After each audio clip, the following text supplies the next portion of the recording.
His was the voice of a generation.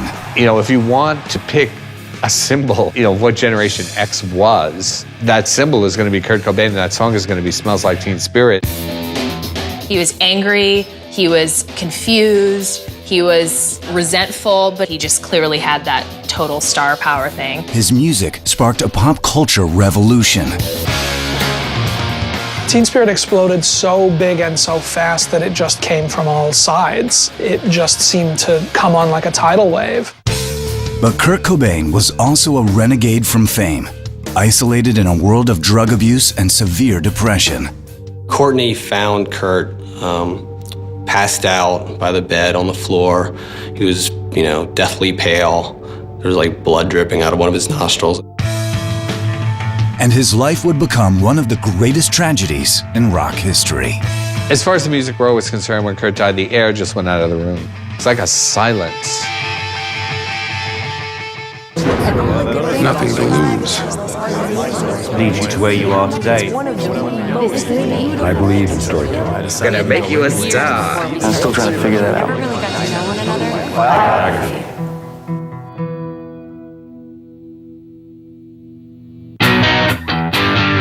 In 1994, Nirvana was one of the biggest rock bands in the world. Their third album, In Utero, had recently debuted at #1, and the band's runaway success was largely thanks to its charismatic frontman, Kurt Cobain. Kurt was the iconic frontman of a 90s rock band. Brooding, but yet out there, reserved and introverted, yet in your face about what he was saying, and that was the 90s personified. Just the urgency that Kurt brought to the stage, and you know, the energy and the vocals and his singing and his stage presence was very commanding. But outside the limelight, all was not well with Cobain. Long-time problems with depression as well as drug addiction were taking a severe toll on the singer-songwriter. And during Nirvana's In Utero tour in the winter of 1994, Kurt's problems and the pressures of fame were proving too much. By that time, all of the, the performing, the fame, all of it was definitely taking its toll on Kurt. They'd cancel some shows, he was sick, he had bronchitis and laryngitis. He couldn't take the fact that he was sick all the time. He couldn't take the pressures of being a spokesperson anymore. He couldn't take the pressures of people wanting to know so much about him anymore. While Nirvana was on a 2-day hiatus in Rome, Cobain's wife, Courtney Love, along with her daughter Frances, paid him a visit. The morning after her arrival, Courtney woke to a horrifying sight. Courtney woke up to a really comatose, really nearly dead-looking Kurt. She realized he had, taken they estimated about 50 Rohypnol and with a bunch of alcohol. Kurt was rushed to a hospital in Rome, where doctors pumped his stomach to rid his body of alcohol and the powerful sedative Rohypnol. It was just a runaway train, and really no one knew what to do, and that was totally terrifying. He couldn't have sent any clearer of a sign to people that he was not happy. Cobain's crisis in Rome was the beginning of one of rock music's most infamous tragedies, but the seeds were planted long before his music made him a star. Kurt Donald Cobain was born in Washington State on February 20th, 1967, to Donald, an auto mechanic, and his high school sweetheart, Wendy Cobain. Well, Kurt was born in Aberdeen, which is outside of Seattle. It's fairly rural. It's a logging town. The whole industry of the town is based on that. His dad didn't make a whole lot of money, and the family was always kind of scrambling to get by financially. But even so, by all accounts, they were a very loving, very close family. Kurt was this sort of happy, sunny kid and woke up every day with a smile on his face and just loved life. He was a really artistic kid. He wanted to paint, he wanted to draw, he wanted to kind of explore that side of creativity from a very early age. As a boy, Kurt discovered the pleasures of music as well. His mom in particular was always playing like the Beatles and the Monkees and other popular music. And he would sing along to the Beatles when he was like 2 years old. Kurt was first drawn to the drums. His grandfather likes to relate a story about how he would come over to their house, grab all of the pots and pans out of the cupboards, place them on the floor, and pound on those things like crazy. And then when he was like 4 years old, he started playing piano, and supposedly he had like this amazing ability to sort of just start playing some of the simple melodies that he would hear on the radio. But at age 8, Kurt's carefree childhood came to an end when his parents divorced. The reason was money.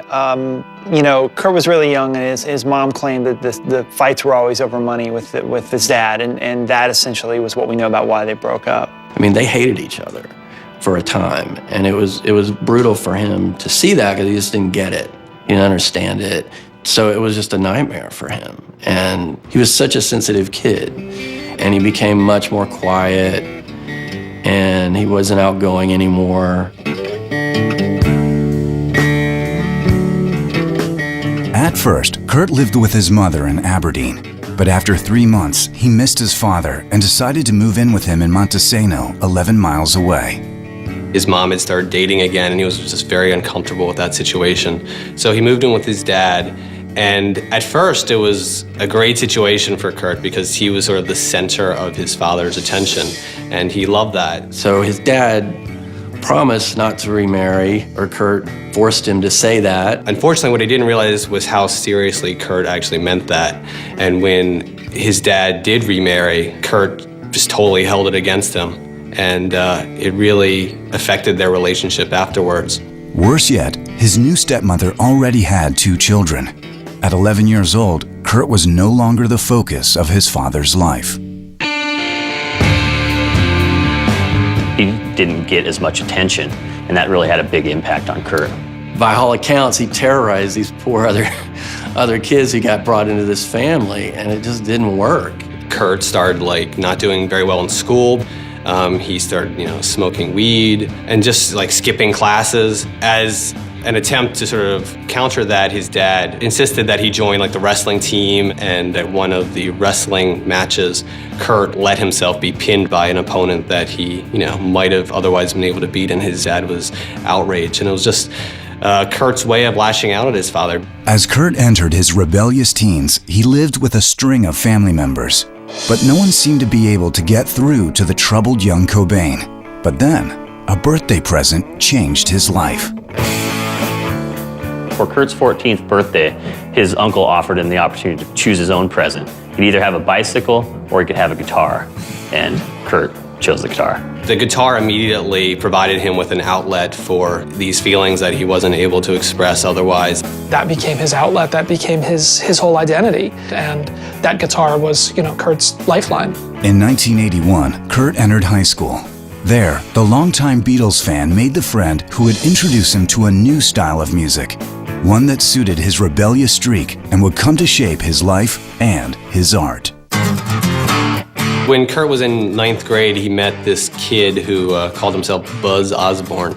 And unlike Kurt, he had his own band, the Melvins, and he just knew a whole lot about punk rock.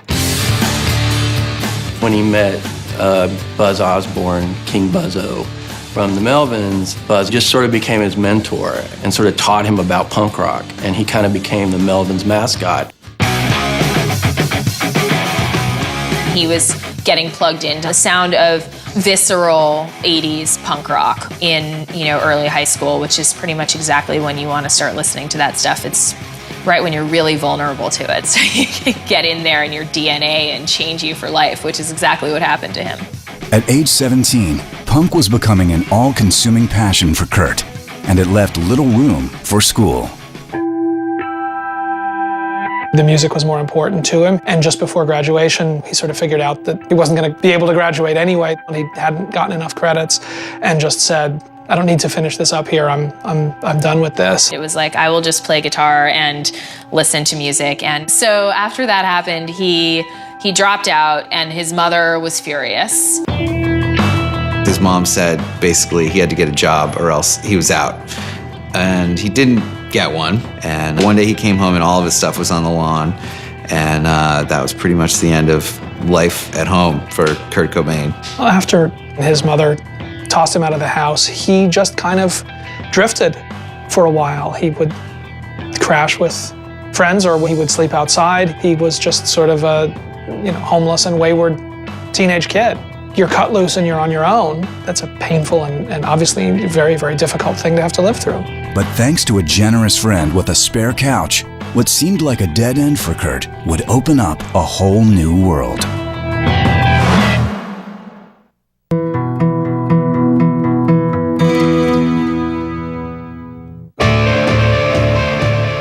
Kurt Cobain was the lonely and depressed product of a broken home in Aberdeen, Washington. By the time he was 18, he dropped out of high school and run away from home.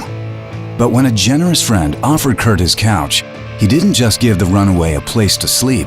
Chris Novoselic gave Cobain's stagnant life a new direction. Chris Novoselic also attended Aberdeen High School. He met Kurt through Buzz Osborne at one of the Melvins practices. They both were interested in punk rock, and Chris was like a bass player. And so, you know, they pretty quickly started talking about forming a band together. Chris wanted to start a band. Kurt wanted to start a band, and the timing was right. It just fit. In 1987, they started playing together, Kurt on guitar and vocals and Chris on bass. They eventually dubbed themselves Nirvana, and from the start, Kurt provided the artistic vision. From the beginning, he was the leader. Writing the music, he was the creative visionary, and he was also the guy, you know, making sure rehearsal happened every day and like keeping everyone on schedule. Kurt was so demanding as far as how good Nirvana would sound that they constantly went through like a revolving door of drummers.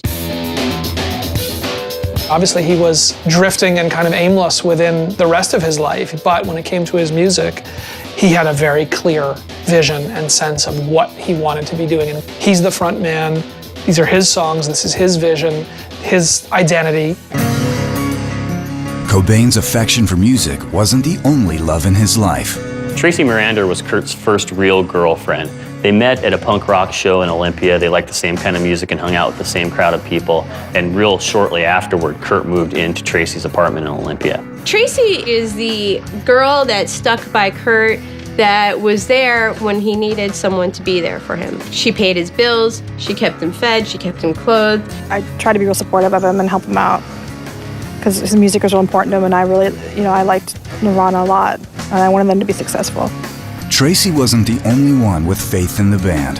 Throughout 1987, Kurt and Chris rehearsed relentlessly and slogged their way through some very low-profile gigs at a local college. But if they were to break through to the next level, they needed to make a demo recording. But demos cost money, something Nirvana had precious little of.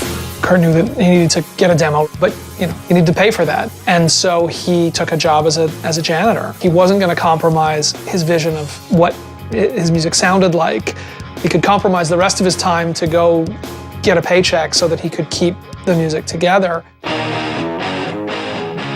When Nirvana recorded their first demo, they did it at Reciprocal Studios with Jack Endino, who was a semi-noted producer in the Seattle scene. So when it came time to scrape together money for the studio, all that the band and Kurt could get together was $152.77. And that bought them basically at $20 an hour. That got them about 6 hours in the studio. They were able to get 9.5 songs done. When they came in there, even though the songs weren't that formed in a lot of ways, they played them really hard. I thought they were really good. It just seemed like a very strong, if young band. And I something about Kurt's voice really appealed to me. I thought he had a very good rock scream. But Kurt had no idea how much attention his $152.77 would buy. Jack Endino could see something in them, and he passed the tape to the Sub Pop guys, Jonathan Poneman primarily, and said, this is a band you ought to pay attention to. At that point, Sub Pop was just a small indie label, and you had this incredibly ambitious but totally yet to have accomplished anything rock band looking for a home. Sub Pop liked what they heard, but Nirvana was an unproven act. Outside a few house parties and small club gigs, the band had never played a big city show. Before Poneman would give them a recording contract, Kurt, Chris, and their drummer of the moment would have to prove themselves in front of the sometimes brutal Seattle rock audience. On April 24th, 1988, Nirvana played its first Seattle show at a small club called The Vogue. It was a showcase for Sub Pop Records to see if they wanted to sign the band or not. Jonathan Poneman wasn't sure, so he wanted to see them play live. Kurt was like incredibly nervous. Supposedly he was like throwing up like nonstop before the show. The pressure was on, and at first, it looked like Nirvana had failed this crucial first test. They drew just 20 fans to the Vogue Club that night, and the band's set did little to impress the audience. The band was really nervous, kind of tight, and it definitely wasn't their best gig. And supposedly afterwards, Kurt was actually very depressed about it. He was just like, we sucked. We totally blew our chance. But at least one audience member was impressed with what he heard. So Jonathan eventually offered Nirvana a deal with Sub Pop and was like, we want your first release to be a single. And not only is it going to be a single, it's going to be a single of your best live song, which at the time was a cover. It was the song Love Buzz. Kurt was really excited to have a recording because he drove it around to radio stations in Seattle and dropped it off and hoped that they would play it. And I remember we had pulled over at a gas station in Seattle and on our way home from Seattle, and he stopped to call the radio station to request the song. Kurt got back in the car and drove. And then sometime later they played it. And then he was just tickled pink, and he had the biggest smile on his face the whole time it was on. Kurt wasn't the only one requesting Love Buzz. Nirvana's debut single became a local favorite. Sub Pop capitalized on its success with the band's first full-length album, Bleach, in 1989. And it was good timing. Seattle was becoming a hotbed for a popular new sound called grunge. By the time Bleach came out, there was a Seattle sound. And that sound was heavy music with people swinging their hair around. And it was sort of garage rock and punk. It was sort of metal. And Nirvana were looked at as kind of these young little brothers. And they had some great songs. Bleach sold about 30,000 copies, which for an indie record, even at that time, was a substantial accomplishment. After just 2 years together, Kurt Cobain and Chris Novoselic and their rotating cast of drummers had achieved modest success in Seattle. It was time to take Nirvana on the road, where Kurt would discover that national exposure comes with big risks.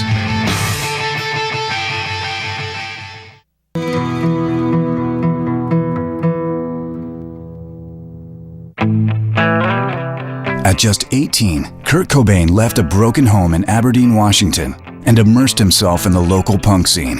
What he found there was an outlet for his rage and anxieties. In 1989, just 2 years after Kurt formed the band, Nirvana released its first album, Bleach, and garnered modest success on college radio. That summer, to support their release, the band hit the road for the first time with 6 straight months of shows. The European leg of the tour would prove to be especially grueling for 22-year-old Kurt. 36 shows in just 42 days. So in '89, after Bleach had come out, Nirvana went on their first European tour with another Sub Pop band called Tad. Kurt was really excited about this. This was a big deal. But when they got to Europe, they quickly discovered it was going to be a lot harder and a lot less glamorous than they might have hoped. There was no money. I mean, Sub Pop really didn't have money. They didn't know what they were doing. It wasn't like you're going to get tour support. I mean, they were kind of on their own. They would be splitting like a single 10-person van with Tad. So 2 bands would have to fit in there. It certainly didn't help matters that Tad was fronted by a 300-pound former butcher named Tad Doyle. It was really intense. They were driving all through the night, all through the tour. And even on this first tour, there were signs that Kurt was not cut out for the life of a traveling musician. During that time, Kurt is never really kind of the healthiest guy to begin with. He had some really bad stomach problems. Kurt's stomach problems started flaring up. And whenever they would get a hotel room or be crashing someone's place, he'd be found sitting in a room by himself in the dark, staring at the ceiling. He was not the hardy, get in the van, let's go tour punk guy. He really did get exhausted and worn out. The tour might have been draining, but it was paying off. Nirvana shows were selling out, but as their star rose, Kurt was nearing collapse. When the band reached Rome for their 32nd show of the tour, Cobain had reached his breaking point. Near the end of the tour at a show in Rome, by all accounts, he basically had a nervous breakdown on stage. They got a couple songs into the set and it just sounded like crap. And Kurt, the perfectionist, always, could not handle this. He freaked out and he started banging his guitar against the stage and, just screaming. And from that point, the situation rapidly deteriorated. In the middle of the show, climbs like a 30-foot stack of speakers and stops everything and says he's gonna jump and kill himself right there. And the rest of his band sort of stopped playing or trying to talk him down, and he wouldn't come down. And it wasn't helping things that the crowd, this crowd of Italian fans, was starting to scream, jump, jump, jump. Eventually they got him down from that. But if you look at it, it's definitely not a good sign.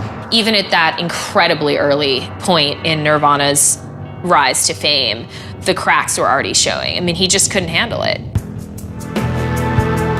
Kurt survived Nirvana's final 5 shows in Europe. He returned to Olympia and his longtime girlfriend, Tracy. But the relationship he had so sorely missed on the road proved no comfort to him at home. After 3 years together, Kurt and Tracy broke up. But it wasn't long before Kurt found a new love. Toby Vale was the drummer for the seminal Riot Grrrl punk band Bikini Kill, and Kurt fell hard for her. Kurt met Toby Vale, who was just a quintessential, independent, strong-willed, mind of her own Riot Grrrl. Toby Vale was an artistic peer who challenged him, and that completely unsettled him and excited him. Kurt was completely obsessed with her, and they really weren't together very long. After a few months together, Toby and Kurt broke up. The already fragile Cobain fell into a severe depression. But from those depths, he would produce something truly profound. There's nothing like heartbreak to inspire great art, and this is a perfect example of that. He was really devastated by their breakup, and as usual, when faced with sort of all this emotional turmoil, he put it into the music. It was in the breakup that, he was emotionally charged enough to be writing a lot of the material that turned into Nevermind. And one of the songs Cobain wrote during this time was Smells Like Teen Spirit. One night when Kurt was still dating Toby, he was hanging out with her, and one of her bandmates in Bikini Kill, Kathleen Hanna, was also there. And at some point, Kathleen spray painted on Kurt's bedroom wall that Kurt smells like Teen Spirit. Teen Spirit was a woman's deodorant at the time, and those words stuck with Kurt, and he loved it, and he started writing it on walls and writing it on notebooks and spray painting it here and there. So he wrote this song called Smells Like Teen Spirit, which was sort of about Toby. It's like she's overboard and self-assured. But Kurt wasn't just coping with heartbreak through music. In November 1990, he found another way to kill the pain. During that period, he was very, devastated, and his outlet for that was not only in, this creative outburst that would lead to Nevermind, but also by, trying heroin. And heroin was a pervasive drug in Seattle around the rock circles at that time. And, Kurt is somebody who had started smoking grass when he was a young teenager. And he starts using heroin. Battling heavy drug use and severe depression, Kurt struggled to keep his musical career on track. He'd set his sights on a major label deal for Nirvana, and by early 1991, they landed one with Geffen Records subsidiary DGC. And after going through a string of drummers, they had last found one who gave Nirvana the chest-pounding backbeat that would become part of their signature sound, Dave Grohl. Dave Grohl was the missing piece, and somebody who could play as forcefully and as melodically as what Kurt was playing and singing and writing. That was the piece that really locked this band from promising to fully realized. With a powerful new lineup, Kurt Cobain, Chris Novoselic, and Dave Grohl recorded their first major label record during May and June of 1991. But as Nirvana labored away in the studio, they had no idea how Nevermind would reverberate around the world, or how it would affect the life of their frontman.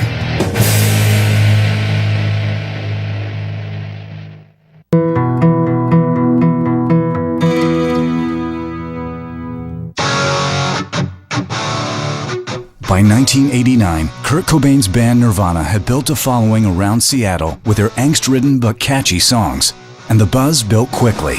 In 1990, Nirvana signed with the major label DGC, and the buzz was about to turn into a groundswell when the lead single from their second album, Nevermind, Smells Like Teen Spirit, arrived on September 10th, 1991.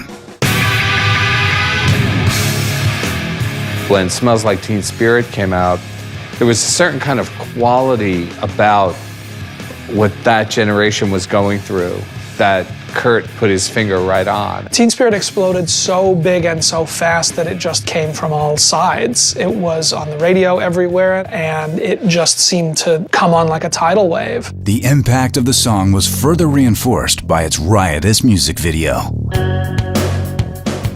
Kurt had a very clear idea of what he wanted. He had this idea, he had written a treatment for it, he knew in his mind what he wanted. The Smells Like Teen Spirit video took this idea of kind of high school pep rally and, kind of set in hell. And there's cheerleaders, but they have anarchy symbols on their chests, and the crowd is jumping off the bleachers and forming a mosh pit, and you've got a pep rally gone crazy. And so, Kurt, this guy you're meeting for the first time, strikes you as this super angry dude who's like wrecking his guitar. In the original edit of the video, there's not that sort of iconic shot of Kurt Cobain as the song ends. And Kurt actually, when he saw the video, he went into the editing room himself and added that shot in. It's sort of the shot that sort of made him so immediately recognizable. Kurt insisted that it be put in. Kurt wanted to look at his audience. Cobain's instincts were right. Smells Like Teen Spirit became an MTV hit. Nevermind actually kicked Michael Jackson out of the #1 spot on the album chart. A remarkable achievement for a band who'd sold a mere 35,000 copies of their previous release. And that face, it wasn't just another rock pinup. It became an emblem for a generation of fans. If you want to pick a symbol, of what Generation X was, that symbol is going to be Kurt Cobain, and that song is going to be Smells Like Teen Spirit. When they saw Kurt on screen on MTV in the Smells Like Teen Spirit video, they saw somebody who was like them. He was angry, he was confused, he was resentful, but he was also totally beautiful. I mean, he was like pinup worthy hot. He just clearly had that total star power thing. Pretty much right after that, kids just started like dressing like Kurt, like really idolizing Kurt. Kurt just was this magnetic figure who had like this great look and just emanated this charisma and this passion that really touched a lot of kids. While fans fell for Cobain, Kurt found his own object of adoration, the 25-year-old lead singer of the punk group Hole, Courtney Love. The first time I saw them together was at a show that Nirvana did at a small club called the Metro in Chicago, the first tour after Nevermind came out. And Courtney Love and Laurie Barbero were in the dressing room, and I noticed over the course of the next 20 minutes as she wended her way towards Kurt, and I turned around and she was sitting on his lap, and they were together as far as I know from that night on. They bonded about their childhoods and about music. Courtney Love had a similarly shuffled around kind of childhood and spent like her, young adulthood going from here to there. But many of the traits that made Kurt and Courtney click also made them mutually destructive. Once Kurt and Courtney become involved, one of the things that certainly seems to escalate was the drug use. It seemed like they were each pushing each other deeper into this place. They were two people that had drug problems, two artists, two people with terrible childhoods and psychological issues, and it was a tempestuous up and down relationship, but he was crazy about her. The couple were engaged in December of 1991, and the media closed in. It just very quickly became apparent that he didn't really have a private, personal life anymore, that everything was public domain. They were like the king and queen of alternative rock, of alternative culture. And it wasn't just music that was sort of being overtaken. It was fashion, it was film, it was TV shows. It was just everywhere. It was absolutely permeating the entire pop culture. But the man at the center of this pop culture revolution was ambivalent about his own fame. And on January 11th, 1992, the cracks began to show. In January of 1992, Nirvana were going to perform on Saturday Night Live. Kurt really loved the show as a kid and was so excited to play and nervous to play that he got really, really messed up. Before the show taping, he had a photo shoot that he was supposed to do, and he was like nodding off during the photo shoot, and it was very obvious that he was not himself. And then before the show, he was really sick and looked like he was going to throw up. When it came time to actually perform on stage, he pulled through. Backstage, after the show, he just was clearly stoned out of his mind, and eyes drooping and head nodding down. After the performance, he skipped out on the cast party, and he actually OD'd on heroin that night / that morning. And Courtney found him passed out in their hotel room, and she actually revived him herself. Suddenly, there was just this shift around that SNL period when it started to be clear that not just to the people around him, but to the people who are following this story, that it was no longer kind of a recreational thing for him, something was really wrong. And for the troubled rock star, the worst was yet to come.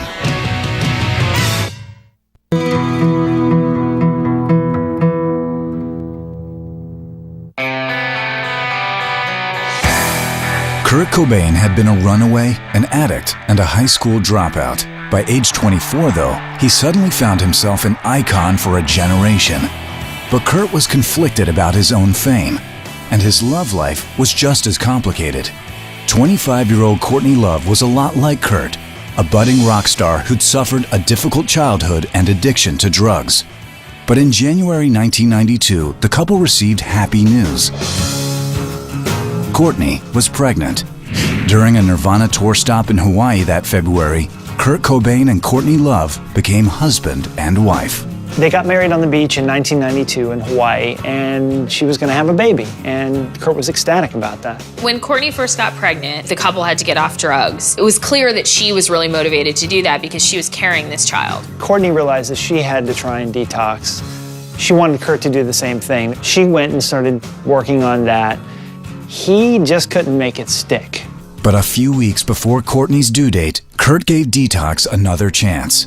In August of 1992, Kurt checked into a 60-day detox program at Cedars-Sinai in Los Angeles, the very same hospital where Courtney was scheduled to give birth.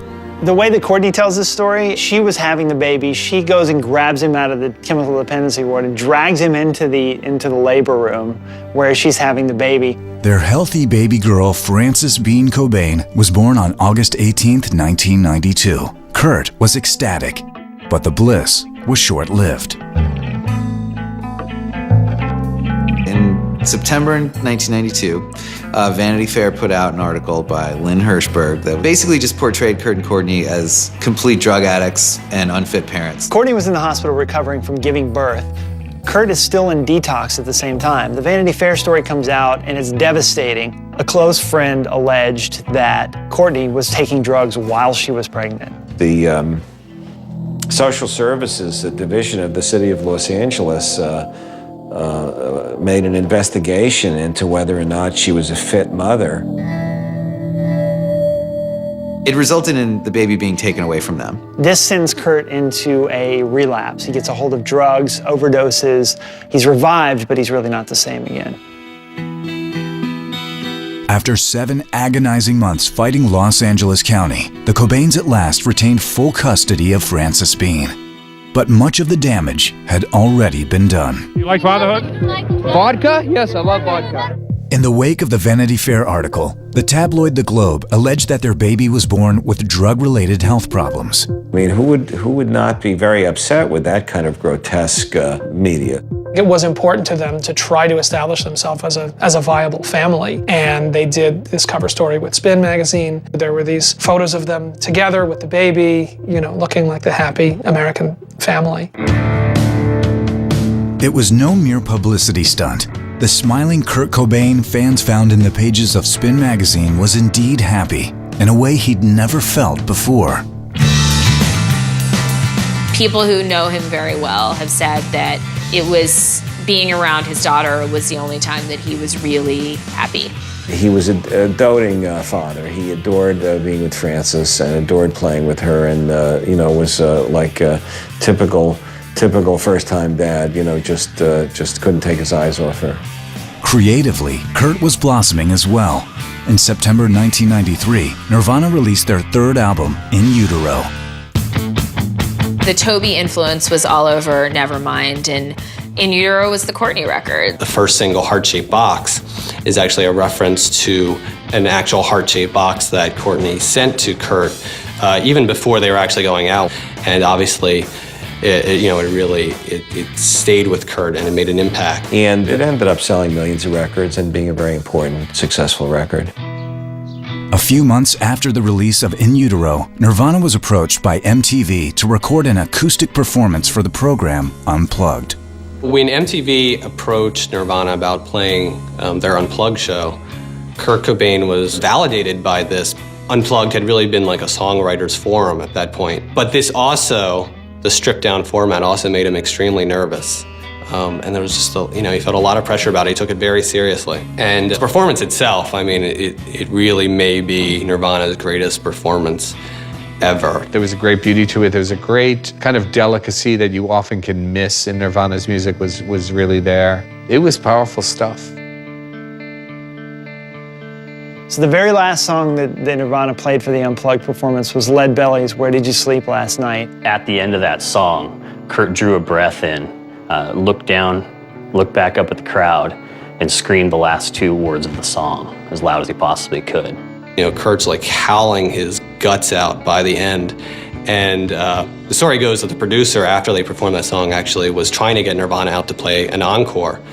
And the other band members were into it, but when he approached Kurt was just like, there's no way I can top that song. He was extremely proud of it and told me, he said, people are really going to see our band differently after Unplugged. For the first time in his life, Kurt Cobain acknowledged that he delivered a great performance.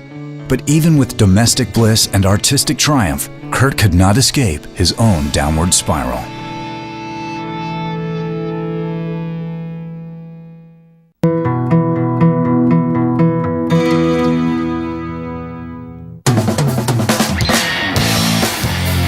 By the time Kurt Cobain was 26 years old, he'd suffered a long history of depression and drug abuse. And stardom, it seemed, only made matters worse. In the early 90s, his band Nirvana was one of the best-selling in rock. Their third album, In Utero, sold 5 million copies. But as Nirvana sold more records, their leader was in a freefall.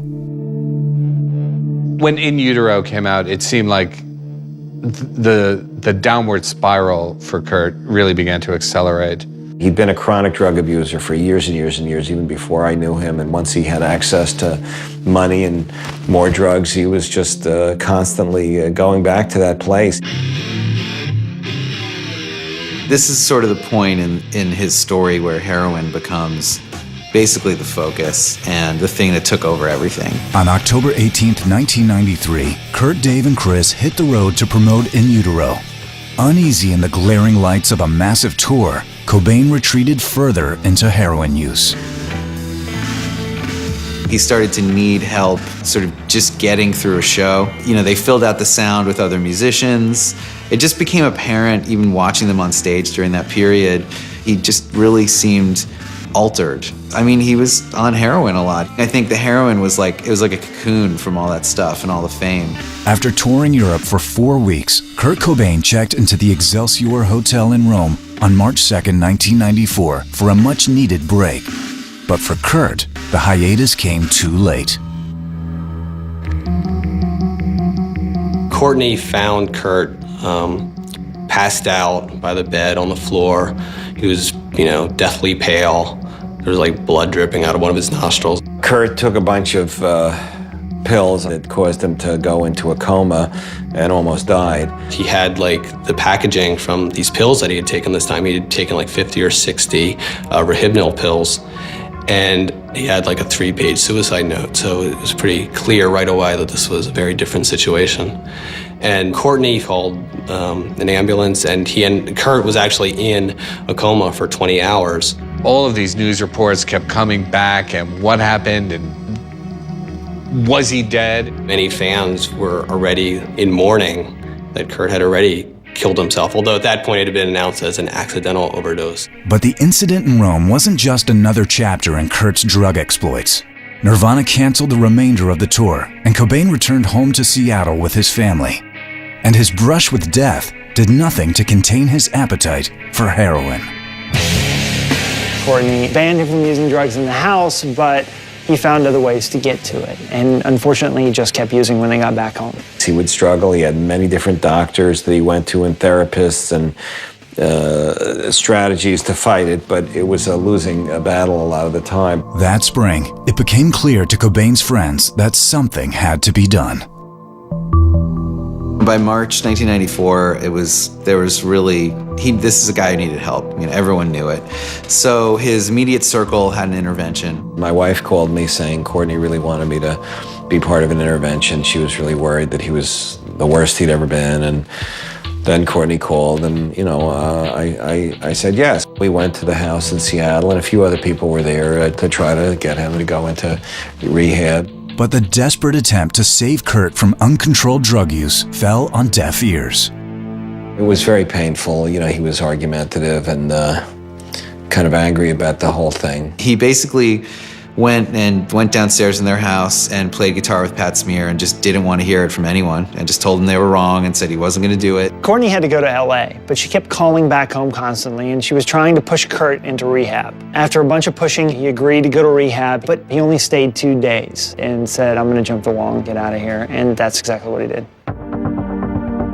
For days after, friends searched everywhere, but Kurt had vanished. Basically what he did was he escaped from rehab, made his way back to Seattle, and, crashed in various places with various people, and did a lot of drugs, sort of went into a severe downward spiral. When he finally resurfaced, it was too late. On April 8, 1994, Kurt Cobain was found dead in his Lake Washington home from a self-inflicted shotgun wound. His wallet and a suicide note were found near his body. Toxicology reports concluded that Cobain had ingested a lethal dose of heroin before pulling the trigger. As far as the music world was concerned, when Kurt died, the air just went out of the room. It's like a silence. I was shocked and surprised. I knew he was self-destructive. He talked about it, and he had song titles about it. I think the original title of In Utero was I Hate Myself and I Want to Die. But the actual reality of it was incredibly shocking. On April 10th, there was a vigil held to mourn Kurt, and all these fans assembled in the Seattle park, and taped messages from Chris Novoselic and from Courtney Love were played. Courtney's message was really gripping to hear, and the elements in his suicide note, it was just about as raw as you can get. I had it good, very good, and I'm grateful. But since the age of 7, I've become hateful towards all humans in general, only because it seems so easy for people to get along and have empathy.